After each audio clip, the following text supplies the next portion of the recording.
ஹாய்ப்பா இல்லை என்ன பண்ணுறீங்க, எப்படி இருக்கீங்க, நல்லா இருக்கீங்களாப்பா? வாரத்தின் முதல் நாள் திங்கக்கிழமை எல்லாரும் சூப்பராக அவங்கவுங்க வேலையை பார்த்துட்டு வேக வேகமாக சுறுசுறுப்பாக கிளம்பியிருப்பீங்க. இந்த நாள் எல்லாருக்கும் இனிமையான நாளாக அமையணும்னு கண்டிப்பாக என் அப்பன் முருகன்ட்ட வேண்டிக்கிறேன்ப்பா.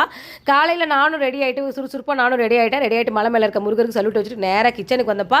இன்றைக்கின்னு பார்த்து ஷடவுன்னு சொல்லிட்டாங்க. ஸோ எதுவும் அரைக்கவும் முடியாது, ஆட்டவும் முடியாது. அதனால் நான் இன்றைக்கி வந்து பார்த்தீங்கன்னா இட்லி எப்போ பார்த்தாலும் பொட்டுக்கடலை சாம்பார் கடலை மாவு சாம்பார் வைக்கிறதுக்கு இன்றைக்கி சிறுபருப்பு சாம்பார் வச்சிடலான்னு சொல்லிட்டு இட்லியும் சிறுபருப்பு சாம்பாரும் காலைல பிரேக்ஃபாஸ்ட்டுக்கு பண்ணேன். சரி அதுக்குள்ளே போய் வாசலை கழுவி கோலம் போட்டதுலான்னு வாசலை கழுவி எனக்கு தெரிஞ்ச மாதிரி ஒரு சின்ன கோலத்தை போட்டு நேராக வைக்கிறதுன்னு பருப்பை வெந்துருச்சு, கடைஞ்சி தாளிச்சு விட்டு சாம்பாரை ரெடி பண்ணிட்டேன். இட்லியும் வெந்துருச்சு.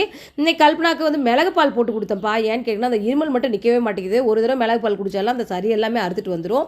ஸோ உங்கள் வீட்லேயும் குழந்தைங்களுக்கு யாருக்காவது இது மாதிரி இருந்தால் நீங்கள் மிளகு போட்டுட்டு பாலில் வந்து மிளகு ஒரு சுட்டிக்க மஞ்சத்தூள் போட்டு நீங்கள் கொதிக்க வச்சு கொடுத்து பாருங்கள், அவ்வளோ சூப்பராக இருக்கும். இட்லி ரெடி ஆகிடுச்சு, நாங்களும் சாப்பிட போகிறோம். நீங்களாம் காலையில் என்ன பிரேக்ஃபாஸ்ட் சாப்பிட்டீங்கன்னு கமெண்ட்டில் சொல்லுங்கள். ஓகேங்க, பாய்ங்க.